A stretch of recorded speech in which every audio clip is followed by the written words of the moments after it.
constitué comme parti politique. Mais après leur constitution en parti politique, je vais parler du COJEP, et après le départ de M. Soro Guillaume, on a vu la création du RACI et puis du GPS. Pour vous dire quoi? Que aujourd'hui où nous on vous parle, c'est le RDR qui est en train de se vider parce que on ne sait pas si le navire est dans la direction d'un iceberg, alors tous sont en train de prendre le large, sont en train de sauter et se jeter à l'eau. Après le départ de notre frère Soro Guillaume, vous avez appris, comme moi, avec Mabri Touakoueuse, avec le ministre des Affaires étrangères, c'est-à-dire Amotano, je dirais ex-ministre parce qu'il a rendu sa démission. Et je peux vous dire que jusqu'à ce qu'on arrive effectivement aux élections, le RDR va se vider de son contenu. Chers parents, merci notre Miss. Chers parents, oui, le RDR va se vider de son contenu. Parce que c'est ce qui est la vérité. Alors les 30 milliards, c'est ce qui est en train d'emmerder le parti au pouvoir. Comme je l'avais dit dans ma dernière vidéo, la semaine dernière, il y a ceux qui se sont servis des arachides, se sont remplis les poches d'arachides, la bouche et tout. Il y a ceux qui se sont contentés de les griller, parce qu'ils se disent que ceux qui sont en train de griller là, en cas de problème, tout ce qui leur reste à faire, c'est de décharger la casserole ou la marmite et puis récupérer les arachides qui étaient censés être grillés. Et à ceux qui ont tapé dedans. Et maintenant que l'histoire est sortie, ils tournent tous en rond. Mais ceux qui sont dans des situations où M. Ouattara les tient à cause de malversations durant leur vie professionnelle, à cause de certaines contraintes ou alors des déraillements liés au sexe ou même à leur choix politique, ou alors vous pouvez donner toutes sortes de raisons, et il y a tout dans ce lot, ils sont obligés d'être là. Ils ne sont pas RDR au départ, mais comme le RDR et RHDP unifié, disons le RHDP unifié n'existe plus, considérons-les comme des militants du RDR. Parce qu'ils sont, s'ils sont encore là-bas et que ce parti n'existe pas, disons le RHDP qui les a appelés à cette union, entre parenthèses, qui n'existe plus et qui sont encore là-bas, c'est pour vous dire qu'ils ont leur billet pour le RDR. Donc ne les considérez pas comme des gens du PDCI ou d'autres partis qui vont revenir. Pour vous dire que nous devons maintenir l'histoire des 30 milliards parce que les Ivoiriens doivent avoir leur carte d'identité et à aucun frais, c'est-à-dire la gratuité de leur carte nationale d'identité. C'est pourquoi je continue de revenir sur les 30 milliards. Parce qu'il s'agit de la gratuité des cartes nationales d'identité. Et tant que les Ivoiriens n'ont pas obtenu cette gratuité, je vais en parler, nous allons en parler. Et à chaque fois, nous allons vous faire comprendre tous les développements autour des 30 milliards. Les dégâts que les 30 milliards sont en train de leur causer. Je ne sais pas pourquoi M. Ouattara s'entête. Tout ce qu'il a à dire, c'est de débloquer 30 milliards dans ses fonds de souveraineté, remplacer l'argent et annoncer aux Ivoiriens d'aller faire leur carte nationale d'identité gratuitement. Et avec les récépissés, ceux qui avaient déjà payé les 5 000, ils vont au trésor ou bien où vous voulez et ils se font rembourser leur argent. Les 5 000 qu'ils ont eu à payer. Je ne vois pas où est le problème. Je ne sais pas qu'est-ce qui empêche M. Ouattara et je pense que ce n'est pas la mer à boire. Il suffit d'un communiqué. Il se réunit avec son gouvernement. Il suffit d'un communiqué pour qu'ils aillent faire cette annonce et rassurer les Ivoiriens de la gratuité de la carte nationale d'identité. Donc, tant qu'ils vont exiger de l'argent des Ivoiriens pour leurs cartes qui ont déjà été payées par la Banque mondiale, à partir des 30 milliards, je serai toujours ici pour vous parler, pour les inciter, pour les pousser même, pour ne pas dire pousser, à ce qu'ils fassent établir la carte nationale d'identité des Ivoiriens à 0 coût.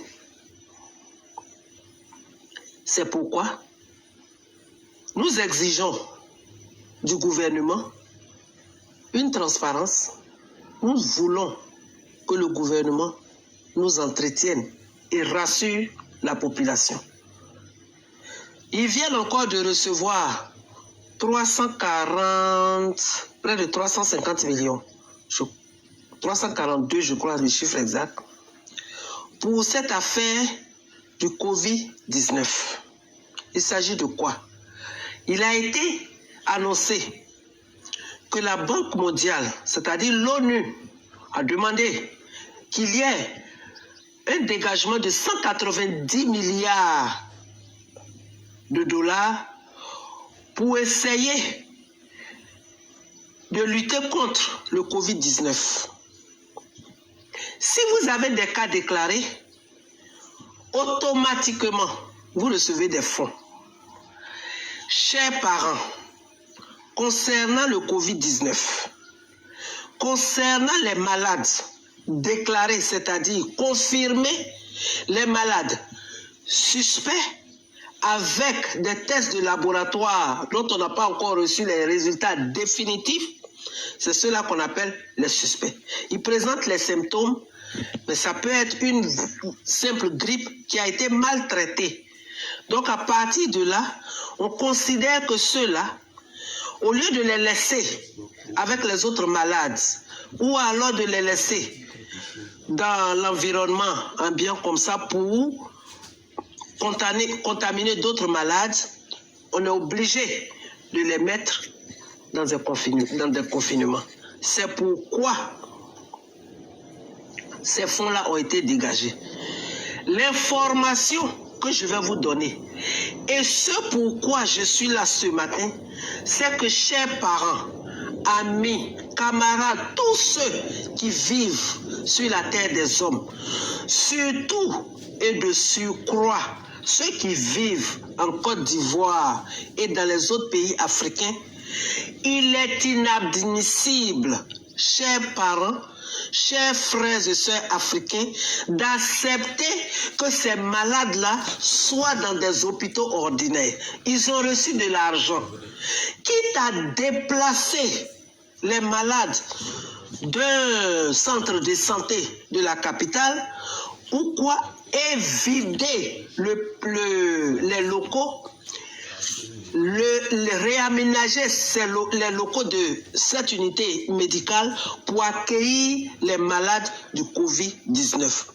Si vous voyez qu'en Italie, ça continue de faire rage, c'est parce que d'après les rapports de l'ONU, d'après les rapports de l'Organisation mondiale de la santé, d'après les services de santé italiens, au départ, ils ont laissé ces malades-là avec les malades ordinaires parce que ce n'est pas la faute aux malades.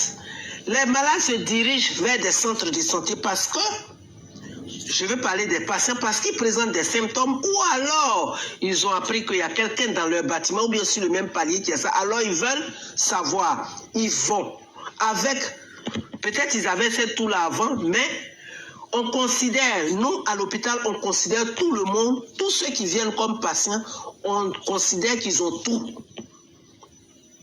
Est-ce que vous voyez? Donc ces malades-là se présentent là-bas et l'Italie n'a pas pris la précaution de les pousser carrément quelque part, retirer des autres malades. Donc le temps que les tests confirment, il y a déjà eu la contamination.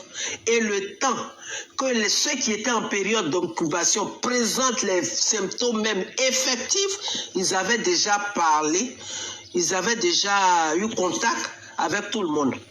C'est-à-dire tous les autres dans l'enceinte de l'établissement hospitalier ou alors dans leurs habitations ou même dans leurs services, c'est-à-dire dans leur travail. Et donc maintenant qu'on va les déplacer et les trier, ça a augmenté le nombre de contagions, le nombre de personnes infectées. C'est pourquoi je vous demande d'exiger du gouvernement une unité retirée, ailleurs, carrément retirée, pour traiter ces malades. Il ne faudrait pas que ces malades-là soient en contact ou alors interfèrent avec les autres malades. Je suis tenu par le secret professionnel en tant qu'auxiliaire de santé, en tant que membre de l'équipe médicale. Seulement ce que nous avons fait. Vous allez me dire que les États-Unis ont les moyens, mais on travaille avec les moyens qu'on a. Ma tutrice, Bertine, si tu me regardes, tu es à l'honneur. Parce qu'elle m'a toujours dit, l'œil s'enfle à sa grosseur. Pour dire, on ne va pas faire les choses comme aux États-Unis, puisqu'on n'a pas les moyens des États-Unis.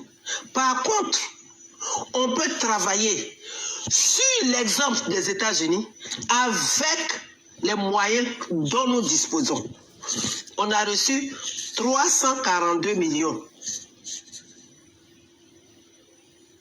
de la Banque mondiale. On peut utiliser cet argent et créer cette unité carrément isolée où on met les malades. Chez nous, les patients n'ont pas droit aux visites de leurs parents. Les patients sont reçus par les médecins qui les traitent dans une situation que nous appelons ici le briefing. C'est-à-dire on leur fait le point du malade, son état de santé. Et ici, je vais vous dire, vous avez le cancer, on vous dit que vous avez le cancer. À quel stade? On vous le dit. Parce qu'il y a une autre équipe qui va venir pour vous aider à comprendre, à interpréter, et puis on vous assigne, c'est-à-dire on vous envoie vers des groupes. Il y a des groupes de cancéreux où vous allez, et puis avec leur expérience, avec ce que vous vivez, vous parlez et ça vous redonne encore espoir, ça vous redonne de la force. Et ça, ce sont des choses, on n'a pas besoin de milliards. Pourquoi je dis qu'on peut prendre certains exemples des structures médicales américaines et puis travailler selon nos moyens. Il faut éviter les visites à ce genre de malades, surtout les cas déclarés, effectifs. Il faut les isoler. D'ailleurs, même les malades, même, ils sont dans des situations, pour ce que nous avons vu, ils sont dans des situations tellement désespérées. Ils ne savent même pas ce qui se passe autour d'eux, même si vous leur envoyez quelque chose. Même quand vous les touchez. Parce que quand nous allons faire les radios, on leur parle. Parce qu'il faut traiter tous les malades avec respect, dignité et courtoisie. Même quand vous lavez un corps, vous parlez à cette personne, mais elle ne vous entend pas. Mais ça fait partie des objectifs de l'hôpital. Ici, on appelle ça le core value. Je ne sais pas qui va me traduire ça. Mon français prend un coup. Alors, donc, dans ces conditions-là, je vous demande, exigez du gouvernement que ces malades-là ne soient pas mis avec les autres malades. Ça, c'est un. Deux, tout le personnel médical, vous ne pouvez pas dire, c'est la même situation que nous vivons ici. Vous ne pouvez pas dire que vous n'allez pas aller au travail. Ces gens qui sont malades, désespérés, ils viennent vers vous à l'hôpital.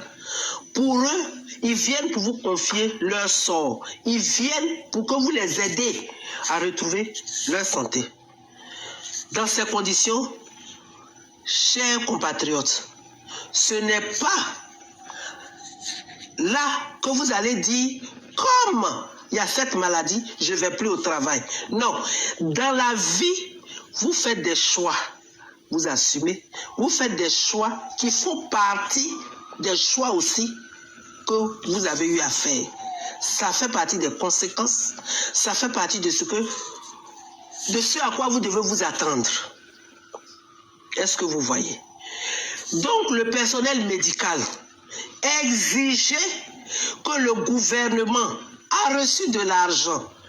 D'abord, 2, le fonds alloué à M. Alassane Dramane Ouattara, s'il estime et s'il pense que la Côte d'Ivoire est son pays et qu'il aime les Ivoiriens, c'est pourquoi il s'est battu pendant plus de 20 ans pour devenir président. C'est maintenant là qu'il doit nous prouver qu'à côté de son mauvais comportement, à côté de ses mensonges, à côté de ses fausses promesses, il y a un petit côté qui reste en lui, qui fait de lui un homme qui aime son prochain et qui doit respecter son prochain.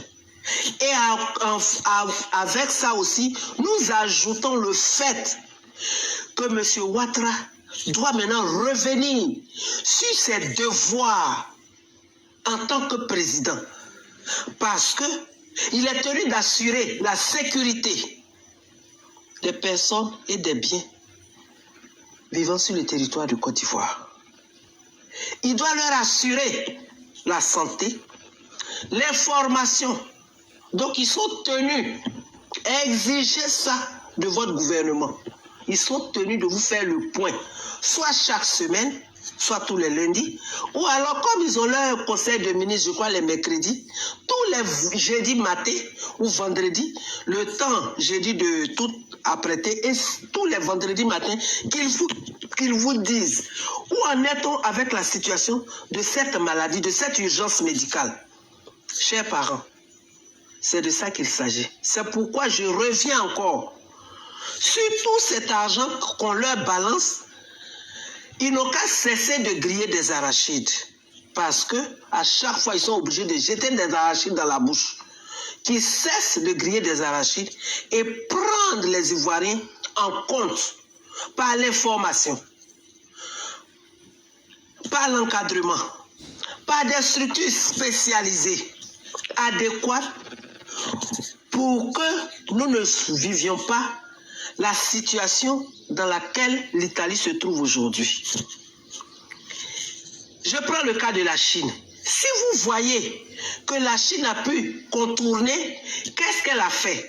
À un moment donné, vous devez surseoir les droits des citoyens et faire jouer votre devoir qui va renforcer les droits des citoyens. C'est ce que la Chine a eu à faire. Quand la Chine s'est rendue compte du désastre, qu'est-ce qu'elle a fait? La Chine a enfermé ses citoyens chez eux. On avait d'abord annoncé aux gens de rester chez eux. Et comme ils ne respectaient pas, on les a enfermés, barricadé les portes avec des grilles métalliques, les fenêtres avec des grilles métalliques, de sorte que ces gens-là ne puissent pas sortir. Parce que, chers parents, supposons par exemple qu'on décide de nettoyer le plateau. Et puis, il y a une voiture qu'on laisse passer qui s'en va vers Trècheville. Le vent même causé par la voiture qui se déplace peut faire bouger le virus vers Trècheville. C'est pourquoi ils ont tout fermé, confiné les gens chez eux et ils ont commencé à nettoyer la ville, les voitures, les métros, les bouches de métro, les toilettes, les bancs dans les parcs, partout. C'est comme si ils ont pris de l'eau et ils ont lavé la ville. Il y a un terme pour désigner ça en technique opératoire dont je ne me rappelle pas parce que je ne fais pas partie de l'équipe qui nettoie. Mais ils ont une façon d'appeler ça. Quand on commence à nettoyer une salle d'opération, on commence à partir du plafond jusqu'à ce qu'on descende à terre. Il y a un terme approprié, mais je ne travaille pas au service de nettoyage, donc c'est difficile pour moi de me rappeler. Pour vous dire que voilà comment ils ont rendu la chose effective. Aujourd'hui, il y a des malades qui sont rentrés chez eux, que vous avez vu sur les réseaux sociaux. Les gens ont acclamé le président. Ce président même que les alliés de l'OTAN considèrent comme un dictateur. Oui, il a utilisé la force. Ce que les autres qui accordent un peu trop de liberté à leurs concitoyens et qui pensent que c'est la bonne façon de faire, il a utilisé ce pouvoir-là pour confiner les gens de façon à ce que ça soit éradiqué. Et aujourd'hui, les gens vont commencer à vaquer à leurs occupations. Chers parents, c'est pourquoi je vous demande, il faut que le gouvernement prenne ses responsabilités. Ou alors, prenez-les au mot.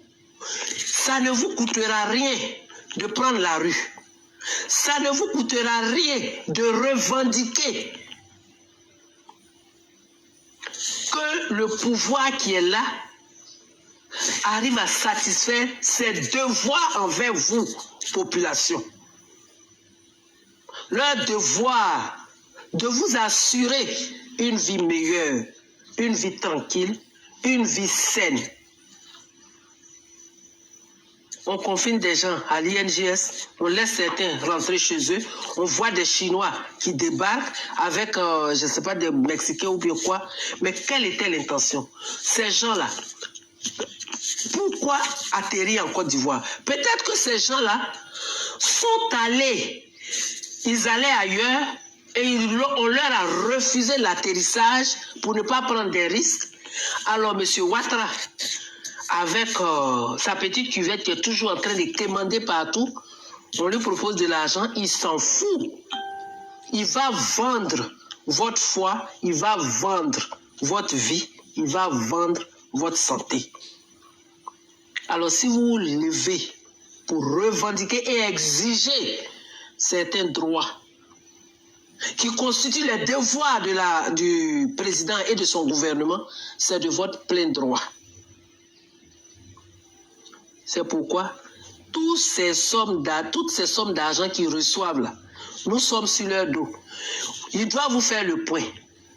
À nos parents qui vivent à Abidjan et tous ceux qui ont trouvé refuge sur nos terres en Côte d'Ivoire et partout, dans tous les campements, on doit informer la population en langue locale.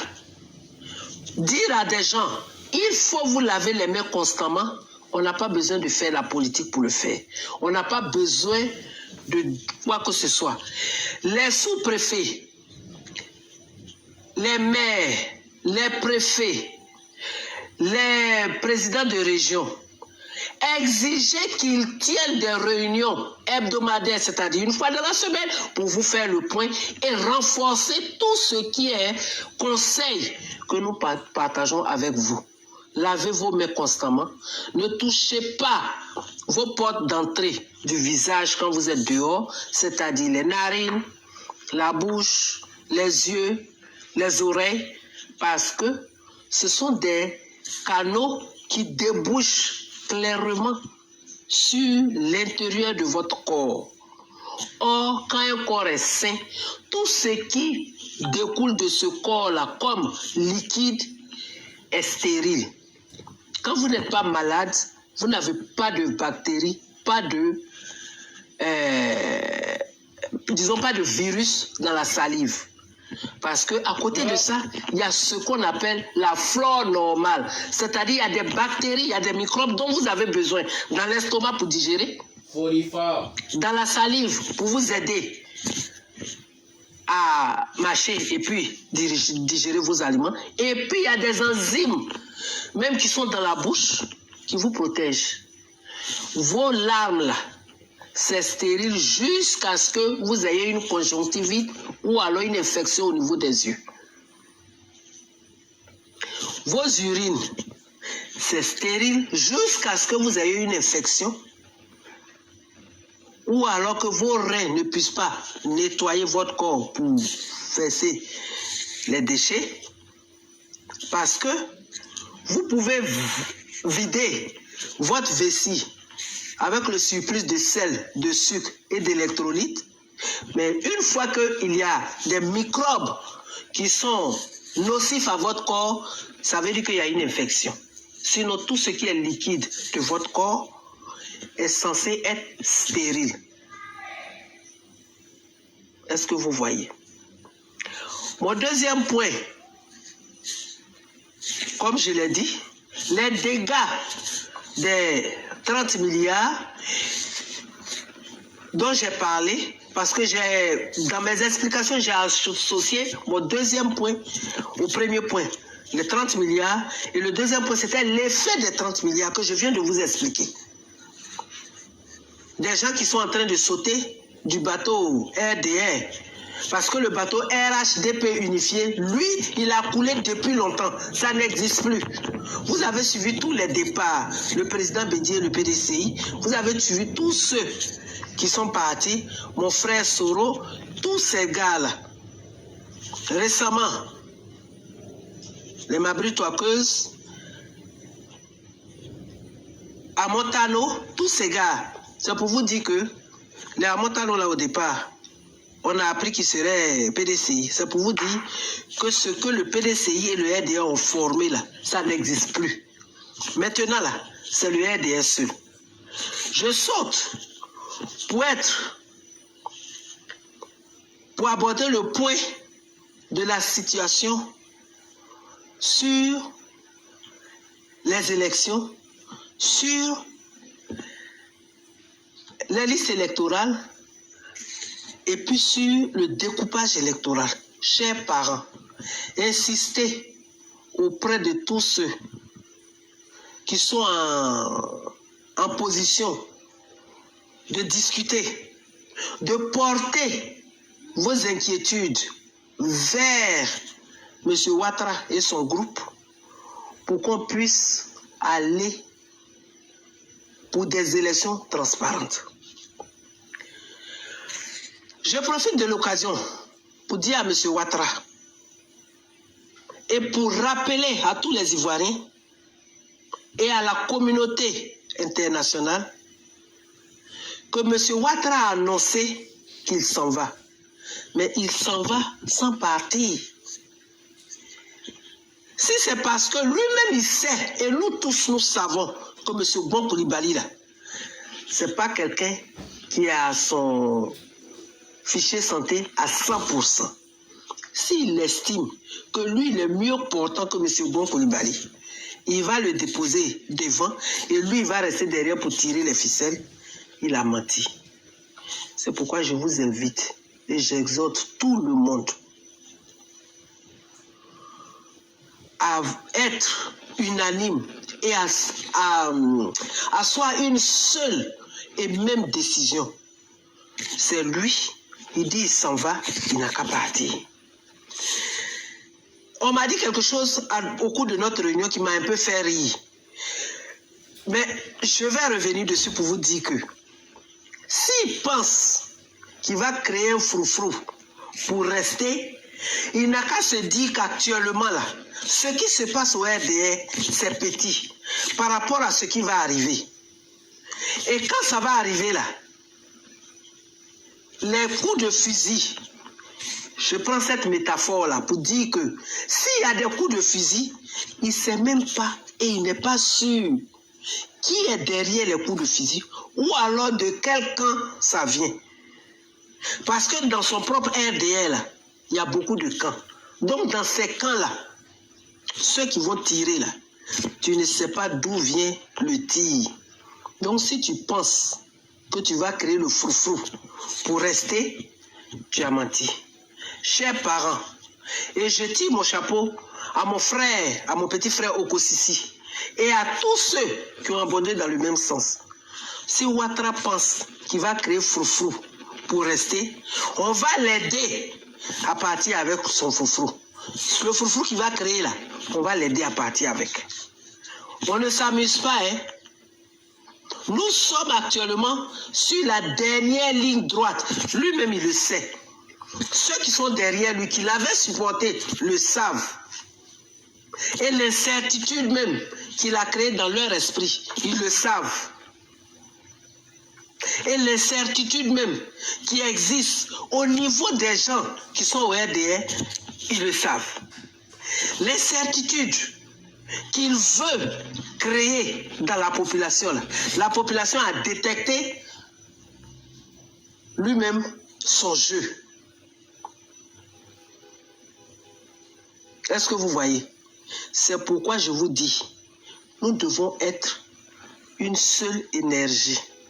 Tous ceux qui ne se reconnaissent pas dans ce que les activistes sont en train de faire, ne serait-ce que l'unité, l'union de toutes les forces et la conversion vers une seule et même idée, pour donner beaucoup plus d'énergie à ce que nous faisons pour arriver à bon port. Tous ceux qui ne se reconnaissent pas dedans, c'est parce qu'ils ne sont pas des nôtres. Quand je dis ils ne sont pas des nôtres, c'est parce qu'ils ne sont pas ivoiriens. Et ils refusent d'être ivoiriens. Parce qu'il y en a qui ne sont pas ivoiriens. Mais quand il y a des voix qui s'érigent pour dire que moi, je ne suis pas ivoirienne, je vis en Côte d'Ivoire, ou je ne suis pas de ce pays. Mais je dis à mes frères de laisser les Ivoiriens régler leurs problèmes politiques, de ne pas se mêler. J'estime que quand vous arrivez dans un pays qui vous a assuré la paix et où vous êtes en train de gagner votre vie, vous n'avez aucun intérêt à chercher, à semer, sinon à encourager le trouble.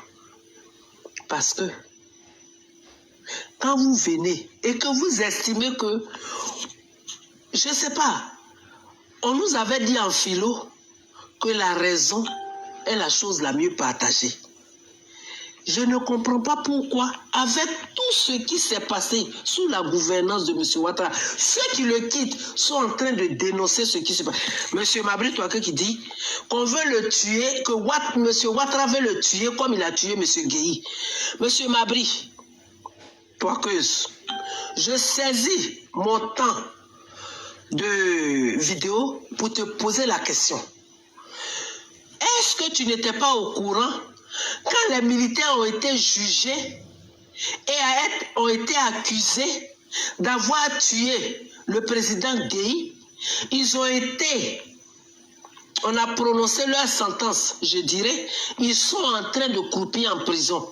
Donc tu savais très bien, M. Mabri, tu savais très bien que c'est M. Ouattara qui a fait tuer le président Gueye et il a fait porter le chapeau jusqu'à aller accuser même le président Laurent Gbagbo d'être celui qui a fait ça.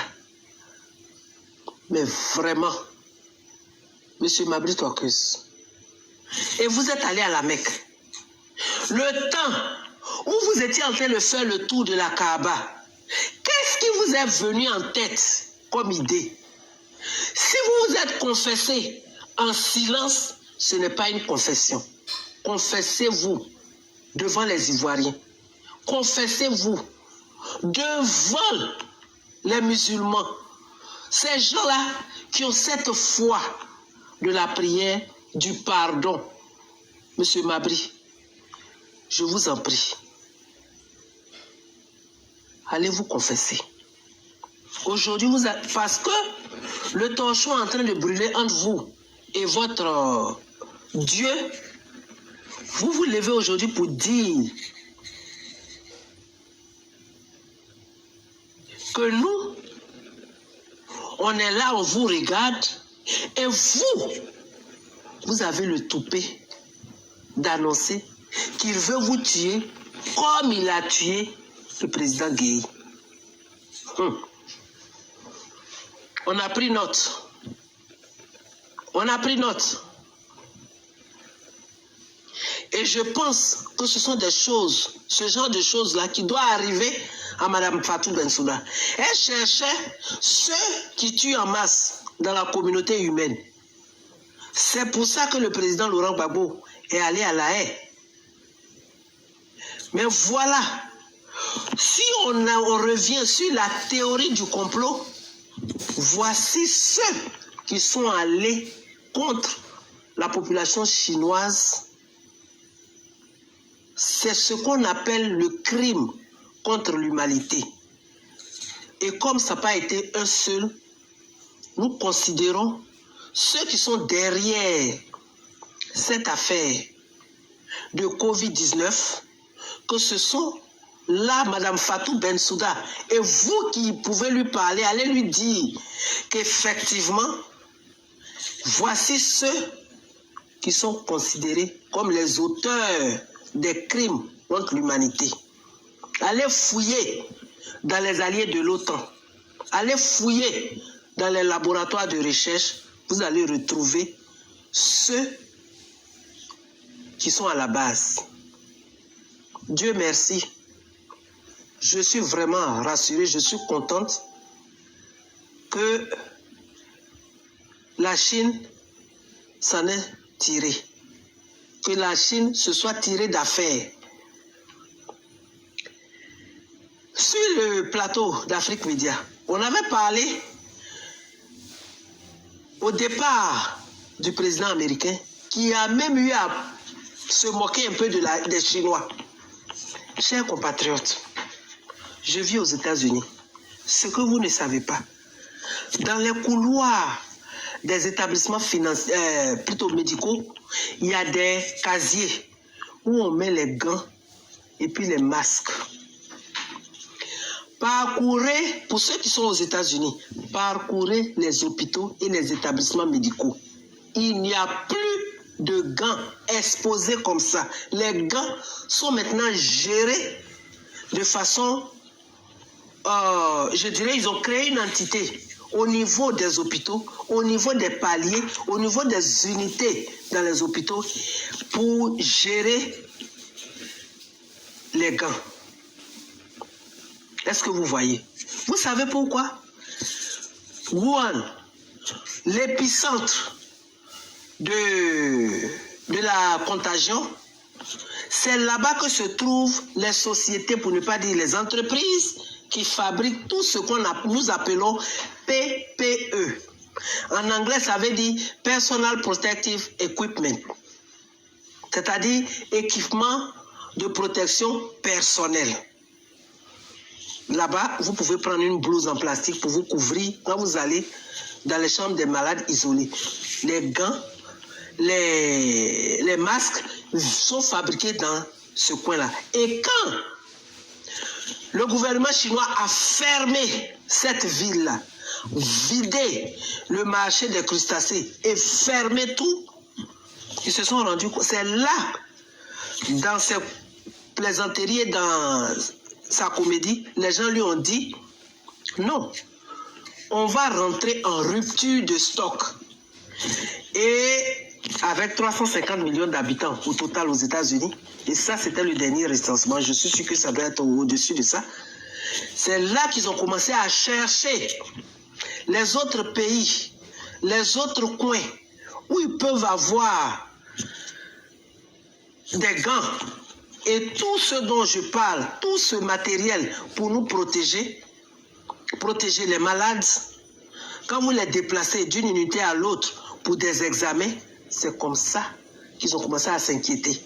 C'est pourquoi vous n'allez plus les voir, tous les officiels américains, quel que soit leur rang, vous n'allez pas voir un venir s'arrêter et plaisanter comme leur président, comme notre président, le président Trump l'a fait. C'est pas ignorance. Mais quand il a vu et il a mesuré l'ampleur, parce que la façon dont ça a commencé à se passer, vous pensez que si en Chine, dans d'autres régions de la Chine, on produit ça et que la contagion n'a pas encore atteint ces villes-là, ce qu'on produit là-bas, vous pensez qu'ils sont comme vous? Vos gouvernements de ramassis qui sont là seulement pour leurs intérêts personnels, vous pensez qu'ils vont vendre ça au lieu de protéger leur population? Parce que la Chine aujourd'hui fait plus de 2 milliards d'habitants. Et donc il n'y a personne ne peut refuser l'offre que la Chine va lui faire de traiter sur le plan économique, c'est-à-dire de faire des affaires avec elle. Est-ce que vous voyez? Donc à partir de là, chers compatriotes, dites à vos gouvernements, chers Africains, dites à vos gouvernements, Partout en Afrique où il y a des cas suspectés ou déclarés, vous allez recevoir des fonds. Mais les populations ivoiriennes comme africaines exigeaient de vos gouvernements de créer des unités séparées des autres unités médicales. Il n'est pas question, si vous voulez éviter le chaos italien et être efficace comme ce que nous avons observé en Chine, vous devez exiger cela de vos gouvernements. N'acceptez aucune alternative. Ils ont reçu des fonds, ils peuvent le faire. Et tout ce qu'ils ont fait, les Européens, la Commission européenne, la communauté mondiale, c'est-à-dire de l'OTAN, la communauté mondiale qui regroupe les pays de l'OTAN, ont pensé faire croire à la communauté internationale, c'est-à-dire le monde entier, que la Chine était un géant au pied d'argile. Mais la Chine leur a montré, effectivement, qu'elle est un géant au pied d'acier. Là, lui, où sont parties les choses? Les mesures dures que le gouvernement a employées et a mis à exécution et a veillé à l'application de ces mesures, les ont entraînés dans cette effectivité et leur victoire sur cette urgence médicale. Chers parents, j'arrive au divers. Lavez-vous les mains constamment. Je le répète avant d'aborder mon divers parce que tout part de là. Le virus suit toujours son cycle pour sa contamination. Pour détruire, le virus suit toujours son cycle. Quand vous vous lavez les mains, vous cassez la chaîne, vous coupez le cycle, vous coupez le cercle. Et donc, il va reprendre. À chaque fois que vous lavez la main, ça s'arrête. Et donc, son effectivité à détruire l'organisme ou bien à détruire son os, c'est-à-dire l'endroit ou bien le milieu dans lequel il s'est introduit, ne pourra pas être vraiment effectif. C'est pourquoi j'ai dit, lavons-nous les mains. Lavez-vous les mains. Vous rentrez de la maison, quel que soit, même si vous êtes allé retirer vos plus beaux habits, vous les déposez. Vous déposez vos clés et vous allez soit dans la douche ou aller à la cuisine avec du savon où vous lavez les mains. Pendant nos examens, on parlait de 15 secondes. Mais les annonces qu'on fait aujourd'hui dans l'état de New York où je vis, on parle de 20 secondes. Et j'ai dit, compte tenu du fait que vous ne pouvez pas chronométrer, pendant que vous vous lavez les mains, comptez jusqu'à 25 ou 30. Vous êtes sûr que vous avez respecté les 20 secondes. Donc, pour les divers, dites à M. Aoussou Jeannot que les Baoulés ne sont pas bêtes. Les Akans ne sont pas des imbéciles. M. Aoussou est allé dire aux Akans, il allait même dire aux Baoulés, qu'il les exhorte à suivre M. Alassane Dramane Ouattara parce que c'est lui qui peut faire ce que eux attendent du gouvernement. C'est lui qui peut faire de bonnes choses. C'est lui qui peut les sortir de leur pauvreté. Quand M. Alassane Dramane Ouattara... Mais lui-même, il sait très bien que c'est faux. Parce que la tournée que M. Alassane a eue pour aller redire aux gens, il a prévu 1000 milliards ici, 800 ici, on n'a rien vu. Il est reparti reprendre ce discours-là. M. Aoussou Jeannot lui-même, il sait très bien que c'est faux. Il reste dans ça. Et il repart maintenant aller leur dire non, c'est M. Gbon, vous devez suivre. M. Aoussou, c'est un mangeur, c'est un affamé qui attend qu'on lui livre son plat.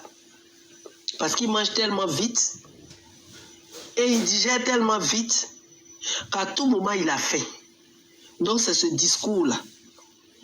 Le discours pour son plateau au restaurant, qu'il tient. Mais à vous, nos parents baoulés, à vous de lui prouver et de prouver à tous ces gens-là que vous n'êtes pas des imbéciles et que vous savez ce qu'on appelle la parole donnée. Et quand on vous a foutu du bordel devant les promesses qu'on vous a faites, vous n'êtes pas des moutons, vous êtes intelligents et votre honneur et votre dignité sont en jeu, alors vous ne pouvez pas vous laisser mener en bateau.